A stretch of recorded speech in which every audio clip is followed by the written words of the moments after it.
Hello everyone, welcome to epep academy. RCC structure series के इस video में हम डिस्कस करेंगे चैप्टर 8 एंड चैप्टर 9 से related most important MCQs as per our syllabus. Chapter 8 है one way slab. One way slab means एकल दैशिक slab. और चैप्टर 9 है टू वे स्लैब मीन्स द्विदैशिक slab. Two way slab chapter 1 से लेकर के चैप्टर 7 तक हमने एमसीक्यूज़ को डिस्कस कर लिया है पिछले वीडियोज़ में।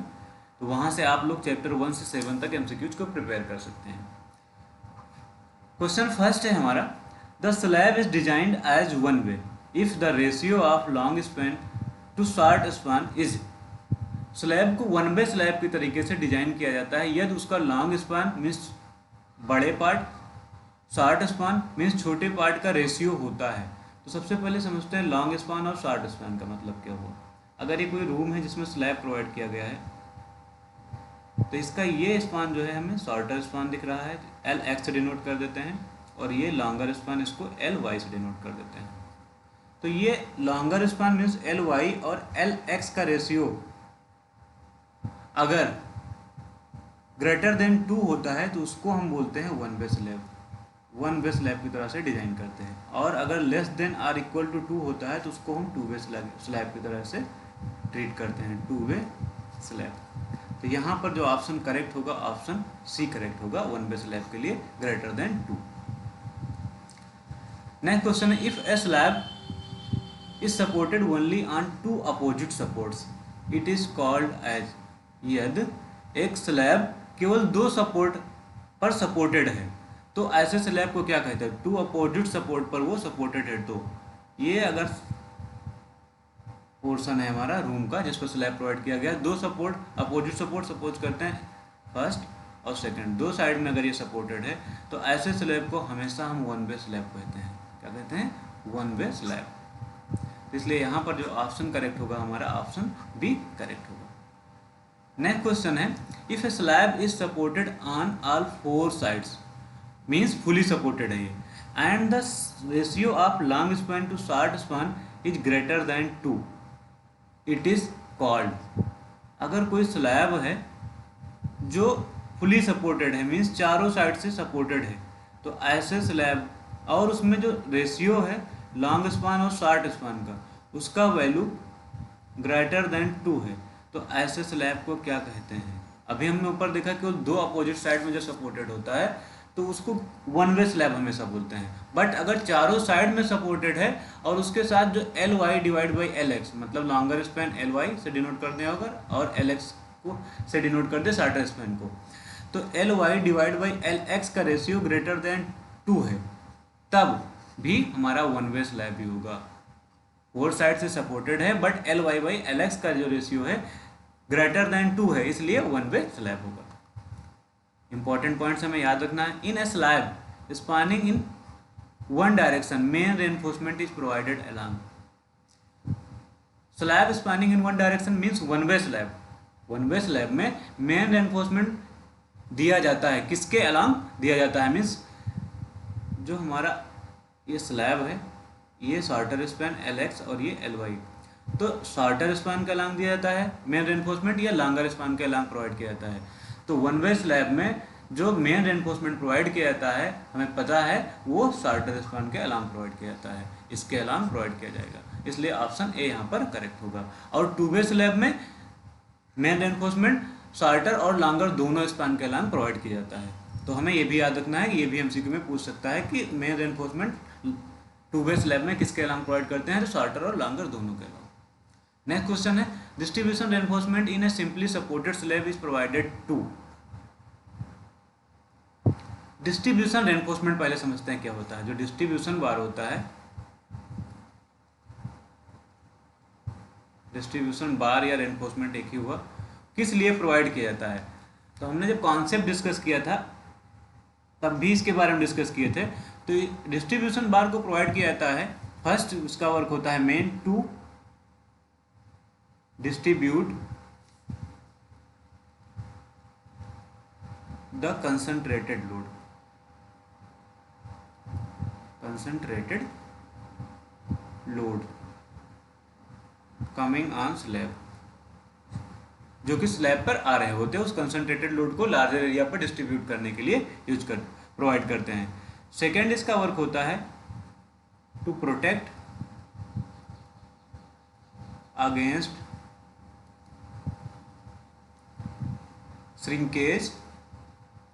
श्रिंकेज मीन्स सिकुड़न एंड टेम्परेचर स्ट्रेसेस।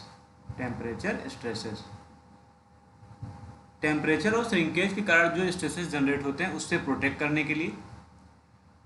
उसके अलावा इसका काम होता है to keep the main steel bar in position. Main steel bar को पोजीशन में बनाए रखने के लिए, मतलब एक स्थिति में बनाए रखने के लिए भी इसको प्रोवाइड किया जाता है। तो ये मेन वर्क्स होते हैं डिस्ट्रीब्यूशन बार का। तो हम यहाँ देखते हैं ऑप्शन में डिस्ट्रीब्यूट, फर्स्ट है डिस्ट्रीब्यूट द लोड, तो लोड को डिस्ट्रीब्यूट करने के लिए प्रोवाइड करते हैं, first option correct. Second register temperature stress को रजिस्टर करने के लिए प्रोवाइड किया जाता है, फर्स्ट मीन सेकंड ऑप्शन भी करेक्ट है। फिर उसके बाद सी रजिस्टर श्रिंकेज स्ट्रेस, तो श्रिंकेज स्ट्रेस को भी प्रोटेक्ट करने के लिए हम डिस्ट्रीब्यूशन बार प्रोवाइड करते हैं। तो सिंपली सपोर्टेड स्लैब में इन तीनों वर्क के लिए हम डिस्ट्रीब्यूशन बार को प्रोवाइड करते हैं, इसलिए ऑप्शन यहाँ पर डी करेक्ट होगा for the question 5। Next question है in a one way slab distribution bar provided along. One way slab में डिस्ट्रीब्यूशन बार दिया जाता है, किसके अलॉन्ग दिया जाता है? तो जो वन वे स्लैब होता है उसमें जो डिस्ट्रीब्यूशन बार होता है उसको लॉन्गर स्पान के अलॉन्ग प्रोवाइड किया जाता है। ये हमारा LY और ये LX, तो लॉन्गर स्पान के अलॉन्ग डिस्ट्रीब्यूशन बार प्रोवाइड करते हैं और शॉर्टर स्पान के अलॉन्ग वन वे स्लैब में मेन बार प्रोवाइड करते हैं। ये पॉइंट्स हमें याद रखना है, तो ऑप्शन ए यहाँ पर करेक्ट होगा। फिर नेक्स्ट है in a one way slab bending और deflection takes place in. One way slab में बेंडिंग मीन्स बंकन, डिफ्लेक्शन मीन्स विक्षेप किसके अलॉन्ग होता है? तो जो वन वे स्लैब होता है, हमने जब कॉन्सेप्ट इसका डिस्कस किया था तो आप लोगों को बताए थे कि वन वे स्लैब में जो डिफ्लेक्शन आकर होता है वो शॉर्टर स्पान के अलॉन्ग आकर होता है, या बेंडिंग जो आकर होता है शॉर्टर स्पान के अलॉन्ग आकर होता है। ये बेंडिंग किसके अलॉन्ग?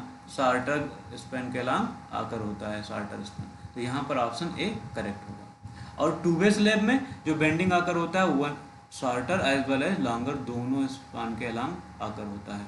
तो अगर MCQ में पूछ लेता है कि टू वे स्लैब में किसके अलॉन्ग आकर होता है, तो शॉर्टर और लॉन्गर मीन्स दोनों स्पान के अलॉन्ग बेंडिंग आकर होता है। बट यहाँ वन वे स्लैब के लिए ऑप्शन ए करेक्ट होगा। नेक्स्ट क्वेश्चन है as per IS 456-2000 which one is correct for effective length of simply supported beam or slab? According to IS code IS 456-2000 निम्नलिखित में से इफेक्टिव स्पान मीन्स प्रभावी लंबाई के लिए सिंपली सपोर्टेड बीम या स्लैब के केस में कौन सा संबंध सही है? तो हम देखते हैं जो IS कोड है, IS कोड के अकॉर्डिंग हमें पता है जो L इफेक्टिव स्पान की वैल्यू होती है उसके लिए हम फर्स्ट चेक करते हैं, फाइंड करते हैं क्लियर स्पान मीन्स LC या L0 से डिनोट करते हैं, LC कह देते हैं clear span, plus effective depth जिसे हम स्मॉल d से डिनोट करते हैं लेते हैं। सेकेंड फाइंड करते हैं centre to centre distance between support, और इन दोनों में से जो मिनिमम वैल्यू होता है, इन दोनों में से जो भी मिनिमम होता है उस वैल्यू को हम L इफेक्टिव के रूप में यूज करते हैं। तो इसलिए यहाँ पर हमारा जो ऑप्शन करेक्ट होगा ऑप्शन सी करेक्ट होगा। क्योंकि इन दोनों वैल्यू में से जो मिनिमम होता है उसे कंसिडर करते हैं, इसलिए minimum of A and B, तो ऑप्शन सी यहाँ पर करेक्ट होगा। जो पॉइंट लिखा है centre to centre distance between support, इसको ऐसे भी लिखा जा सकता है क्योंकि अगर ये हमारा कोई बीम या स्लैब है जो सिंपली सपोर्टेड है, सिंपली सपोर्ट हम प्रोवाइड कर देते हैं, ये इसका क्लियर स्पान हो जाएगा LC,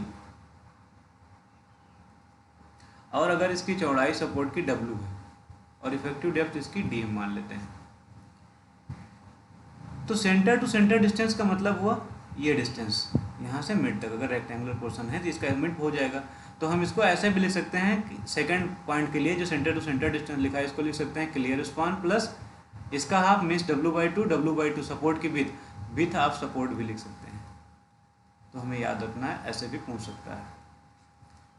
फिर नेक्स्ट क्वेश्चन है, in a simply supported slab spanning in one direction means simply supported one way slab है for span up to 10 metre, 10 metre के स्पान तक के लिए, to control vertical deflection, vertical deflection को control करने के लिए मीन्स ऊर्ध्व विक्षेप को नियंत्रित करने के लिए ratio of span to effective depth shall be limited to. Span means part और इफेक्टिव डेप्थ मीन्स प्रभावी गहराई का अनुपात सीमित होना चाहिए। किसके सीमित होना चाहिए? तो यहाँ हम देखते हैं ऑप्शन हमारे पास फर्स्ट 7, फिर बी है 20 एंड 26। तो हमें पता होना चाहिए जो सिंपली सपोर्टेड केस होता है, यहाँ हम समझते हैं जो L span divide by effective depth का जो रेशियो है कैंटिलीवर बीम के केस में हमें सारे याद रखना है, कोई भी एमसीक्यू के फॉर्म में पूछा जा सकता है। दूसरा सिंपली सपोर्टेड और नेक्स्ट है कंटिन्यूअस के केस में continuous.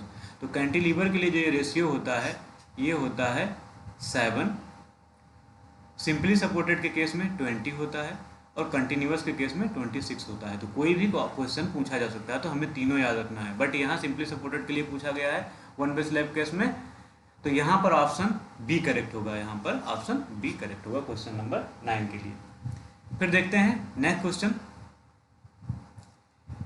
In a simply supported slab spanning in 2 direction means एक सिंपली सपोर्टेड स्लैब है जो 2 डायरेक्शन में स्पान कर रहा है, मीन्स ये 2 वे स्लैब है for span up to 3.5 metre, 3.5 metre के स्पान तक के लिए, when mild steel reinforcement is provided, जब माइल्ड स्टील रेनफोर्समेंट के फॉर्म में प्रोवाइड किया गया है। तो बताना है ratio of small span to total depth shall be limited to, small span का रेशियो मीन्स LX अगर स्मॉलर स्पान है तो LX और LY अगर लॉन्गर स्पान है। तो यहाँ पर शॉर्टर की बात की जा रही है तो LX divide by total depth की बात की जा रही है स्लैब की, उसका रेशियो कितने तक सीमित होना चाहिए सिंपली सपोर्टेड केस में। तो हमें पता होना चाहिए 2 वे स्लैब के केस में, 2 वे स्लैब, यहाँ से MCQ दूसरे भी बन सकते हैं, तो हमें सारे पॉइंट्स याद रखना है।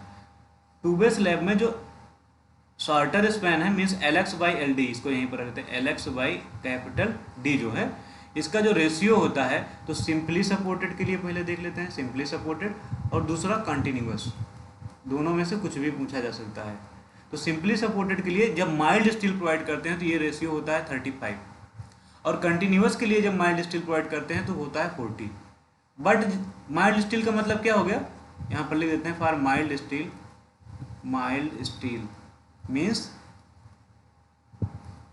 FE250 और अगर HYSD बार प्रोवाइड किया गया मीन्स FE415 500 और एबव टावर बार जिसे बोलते हैं, तो इन सभी के लिए जो ये वैल्यू होती है 20% डिक्रीज हो जाता है, ये इसका 80% लिया जाता है। तो 0.8 से मल्टीप्लाई कर देते हैं इसमें हम, और यहाँ पर भी 0.8 से मल्टीप्लाई कर देंगे 0.8 इंटू 40, तो ये वैल्यू हमारे पास आ जाएगी।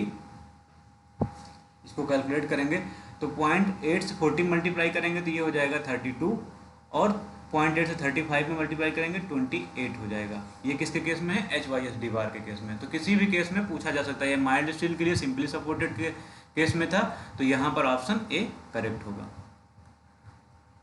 फिर नेक्स्ट क्वेश्चन देखते हैं, as per IS 456-2000 minimum area of steel reinforcement in a slab in any direction should not be less than, according to IS 456-2000 के अनुसार जो मिनिमम एरिया ऑफ स्टील है स्लैब में किसी भी डायरेक्शन में कितना प्रोवाइड करते हैं, किससे कम नहीं होना चाहिए।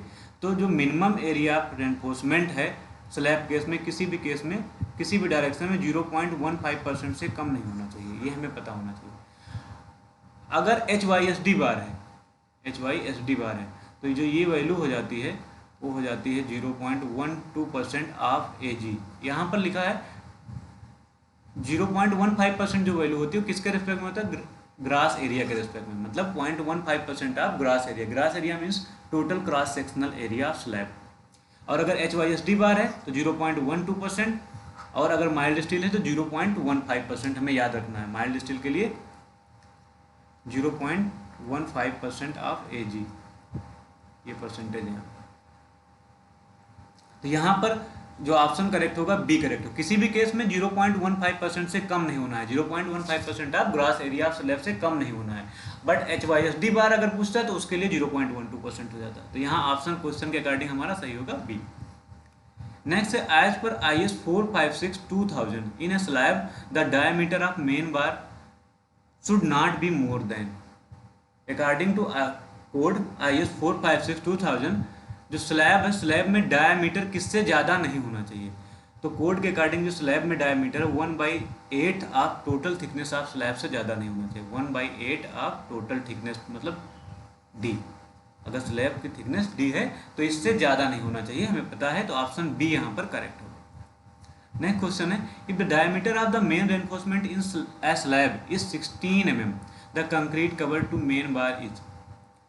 अगर किसी स्लैब में जो बार प्रोवाइड किया गया है उसका डायमीटर 16 mm है तो उसमें कंक्रीट कवर मेन बार के लिए कितना प्रोवाइड किया जाता है। तो हमें पता है जो कंक्रीट कवर होता है, नेट कंक्रीट कवर, स्लैब के केस में आप स्लैब लिख देते हैं, स्लैब, वो हम प्रोवाइड करते हैं 15 mm और dia of main bar, dia of bar, और इसमें जो मैक्सिमम वैल्यू होती है उसको हम कंसीडर करते हैं।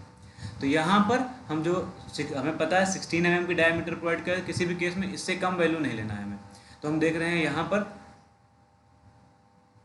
जो है 16 mm, ये हमारे पास ऑप्शन डी करेक्ट होगा, क्योंकि 15 mm और डाया ऑफ बार इसमें जो मैक्सिमम वैल्यू होती है उसको कंसीडर करते हैं। डाया ऑफ बार यहाँ 16 mm है, इसलिए 16 mm से कम यहाँ पर नहीं होगा, ऑप्शन डी करेक्ट होगा। As per IS 456/2000 according to code IS 456/2000 the spacing between main bar in a slab should B.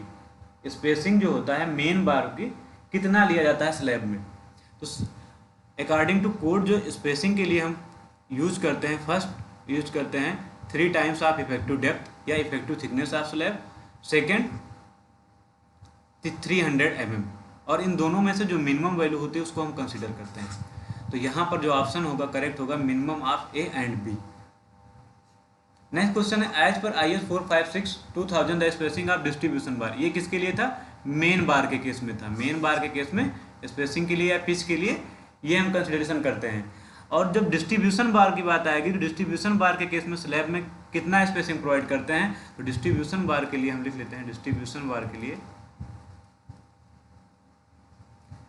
हम यूज करते हैं फर्स्ट 3D जो यहाँ था, यहाँ पर ये चेंज हो जाएगा 5D में, 5 times of effective depth of slab या effective thickness of slab, second 450 mm, और इन दोनों में से जो भी मिनिमम वैल्यू होगा उस वैल्यू को हम प्रोवाइड करेंगे स्पेसिंग। तो यहाँ पर जो ऑप्शन करेक्ट होगा, देखो फर्स्ट ऑप्शन था 5 times of effective depth of slab या effective thickness of slab and 450 mm। तो इसमें से दोनों में से जो मिनिमम वैल्यू होगा उसको कंसीडर करेंगे। यहाँ पर नेक्स्ट ऑप्शन है minimum of A and B, तो इसलिए ऑप्शन सी यहाँ पर करेक्ट होगा। नेक्स्ट क्वेश्चन है in a simply supported slab alternate bars are curtailed at. Simply supported slab में जो अल्टरनेट बार है उसको कितने पर कर्टेल्ड करते हैं। तो जो अगर ये हमारा स्लैब, इसको समझते हैं और इसको सपोर्ट प्रोवाइड किया गया है सिंपली सपोर्टेड, ये सिंपली सपोर्टेड स्लैब है। तो क्या करते हैं हम लोग, जो बार्स प्रोवाइड किया गया मेन बार्स, ये इसको हम क्या करते हैं, जितना मिड स्पान में प्रोवाइड करते हैं उसका 50% बार को हम या तो कर्टेल कर देते हैं या तो बेंड कर देते हैं। तो कर्टेल करने के लिए क्या करते हैं, कितनी डिस्टेंस पर करते हैं कर्टेलमेंट, वो जो स्पान होता है उसका L/7 डिस्टेंस, अगर इफेक्टिव स्पान इसका L है तो उसका L/7 डिस्टेंस पर इसका कर्टेलमेंट कर देंगे या तो बेंट अप कर देंगे, ऊपर की ओर हम क्या करेंगे, इसको बेंड कर देंगे सिर्फ दोनों साइड में। तो यहाँ पर जो ऑप्शन करेक्ट होगा 1/7 ऑफ द स्पान। 50% बार को हम करते हैं, अगर पूछा जाए कितने को यूज करते हैं तो 50% बार को हम कर्टेल करते हैं या तो बेंट अप करते हैं। तो ऑप्शन डी करेक्ट होगा यहाँ पर। आई होप सभी को समझ में आया होगा। नेक्स्ट वीडियो में हम डिस्कस करेंगे नेक्स्ट चैप्टर से related important MCQ। Thank you.